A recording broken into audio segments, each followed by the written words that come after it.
Hello. Do I need to share with others what I do? How skilled I am at my gifts? What I do behind the scenes? That's what we're going to talk about today. It's September 6th. I'm Cassie with Dream Big Today Ministries. And for our noontime today, I really want to talk about 2 Corinthians 8, and we're going to talk about the two that are not mentioned. The verse is 18, and it says, "We are also sending another brother with Titus. All the churches praise him as a preacher of the good news. He was appointed by the churches to accompany us as we take the offering to Jerusalem." You skip down in 22, they talk about brother number 2. "We are also sending with them another of our brothers who has proven himself many times and has shown on many occasions how eager he is." And then Paul says in 23, "If anyone asks about Titus, say that he is my partner who works with me to help you, and the brothers with him have been sent by the churches, and they bring honor to Christ." Why aren't these two mentioned? What are the names of these two people? I just thought it was interesting that it was more important for Paul to share how careful and intentional they were about arriving with the gift, so that there was no questions about the handling of the gift. Also, with Paul choosing more than one person to travel with the gift, he didn't want the church to be suspicious of them, which is why he chose such a high character in these two people.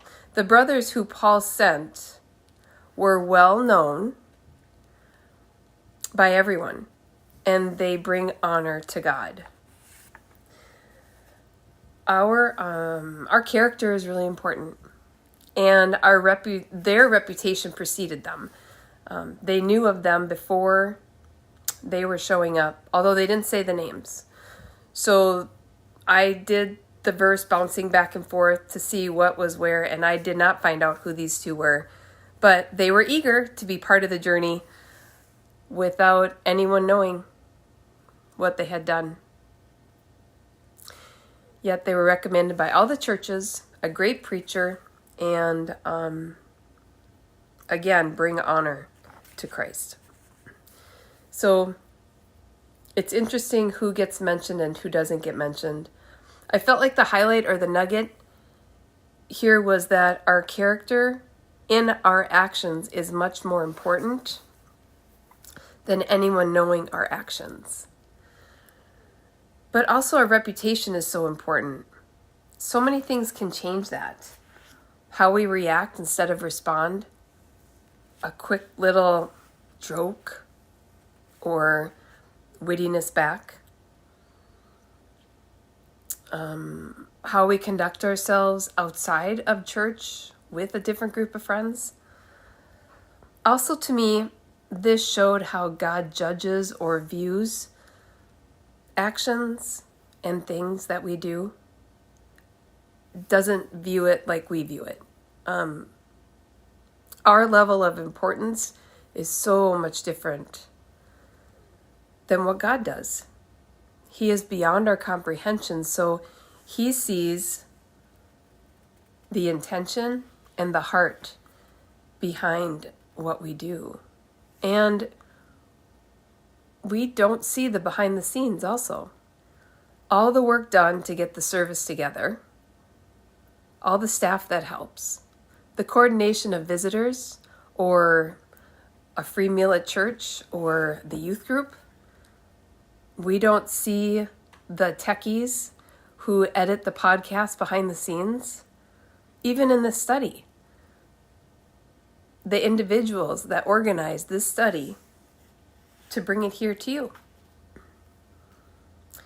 And as humans, we can set our focus on being seen or being heard, or set our focus on who knows what we did. And when our focus should always be on our heart for Him, when you turn your life to Christ, your focus, excuse me, needs to really be concentrated on how does this serve God and Him seeing you, not everybody else. When our focus is not on Him, it is on us. I always visualize that me. It's not about me anymore. And we most definitely miss the God-given opportunities when we don't serve for Him, or we serve with the intention of doing it for Him and ignore everybody else. What if we miss the gift that He was intending for us to grab onto?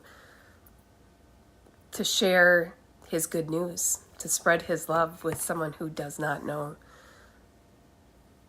Think about that, a life for Him, sharing that, and also eternally with Him. And it brought me to our Old Testament reading in Song of Solomon too, because it's about a relationship, a new one or a remembrance. It's about an intimacy. Also, that first love. Think of that first time you felt and knew what God did for you. Undeserved.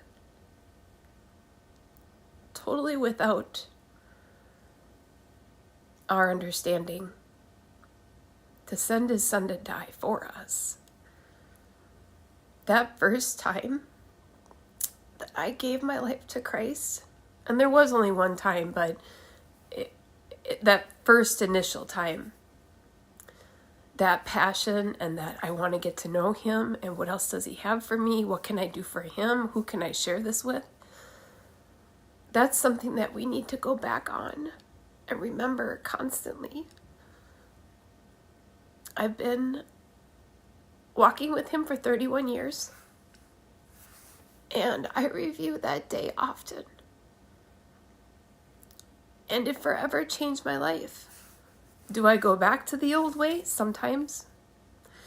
But it brought me to think about my relationship with my sisters, my husband, maybe the way I was a daughter, my relationships, my friendships.